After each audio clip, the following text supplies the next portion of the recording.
It's time to level up your gaming experience. Steam Daily is here to showcase the game releases from 21 November 2023. Valfaris Mecha Therion is a sequel to Valfaris, featuring Therion's pursuit of Lord Thrall across the galaxy. Piloting the formidable Mecha Therion, players engage in explosive 2.5D side-scrolling shoot-'em-up action. With customizable weapons like the Hellwraith minigun, navigate hostile alien terrain, earning blood metal to upgrade and enhance your arsenal. Unleash Mecha Hell in this intense combat adventure. Let's now delve into the reviews. As observed by multiple reviewers, the game offers an exceptionally enjoyable experience with breathtaking visuals that surpass the trailer. Despite initial concerns about the price, the love and effort invested in the game are evident, particularly in the over-the-top stages and impressive boss fights. Clocking in at 3 to 4 hours of gameplay, the fair difficulty on normal mode, abundant checkpoints, unlimited exploration contribute to a well-balanced arcade-like experience. The stage design receives praise for its perspective madness, especially in the Laser Walker stage.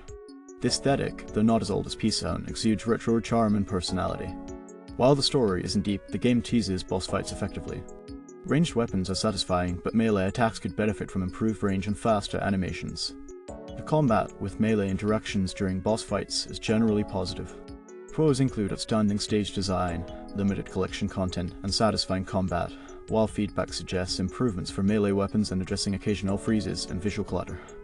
Overall, the game earns a 9/10 for its genre, standing out with a high-end visual experience, enjoyable boss fights, and well-designed stages, justifying its price tag.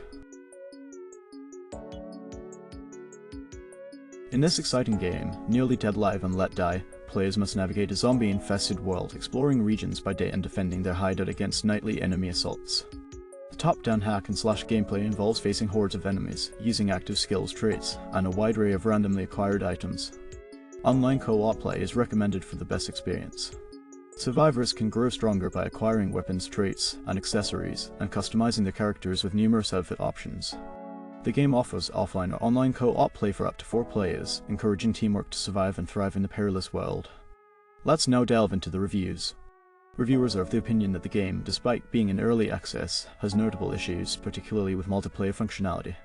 The UI and inventory problems from the original seem resolved, but the co-op experience is hindered by movement glitches and a persistent menu bug. The Infection debuff is criticized for its severity and lack of stage-to-stage resolution. Despite these drawbacks, the game is commended for its short yet enjoyable experience, minimal bugs, and affordable price.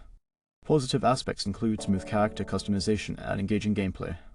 Some players appreciate the 2D top-down perspective and find it a solid way to pass time in a roguelike co-op zombie shooter. Mixed impressions exist regarding the time limit in co-op exploration. While one reviewer gifts the game and enjoys it, another expresses a quick and unfavorable first impression. Accessibility for handicapped gamers is noted positively, but the game is described as a simple survival platformer with an asset flip feel. Fun gameplay is acknowledged, particularly in the early stages, with suggestions for more crafting depth. Despite differing opinions, the consensus leans toward recognizing the game's potential and encouraging continued development. The game ASZG Project is a first-person shooter with horror elements set in a post-apocalyptic world ravaged by the DK-19 virus. Triggered by a global pandemic, the virus leads to genetic mutations causing chaos. The narrative explores debates around its origin, with deniers blaming vaccines and activists countering that mutations result from asymptomatic carriers using controversial treatments. Players navigate a devastated environment, facing mutated creatures and escalating challenges. The single-player campaign unfolds across linear levels in large-scale maps, requiring survival skills, exploration for better gear, and strategic advancement. The game includes intense elements like flashing lights, visual effects, loud noises, and jump scares, cautioning against play for highly sensitive individuals. Let's now delve into the reviews. As observed by multiple reviewers, the game receives harsh criticism for its poor design and lack of clear objectives. The use of generic assets and absence of audio cues for infected lead to frustrating jump scares. Players express confusion and frustration in navigating levels, indicating a significant disconnect from the advertised story. While some appreciate the graphics, the brightness disparity between the environment and infected creatures is jarring.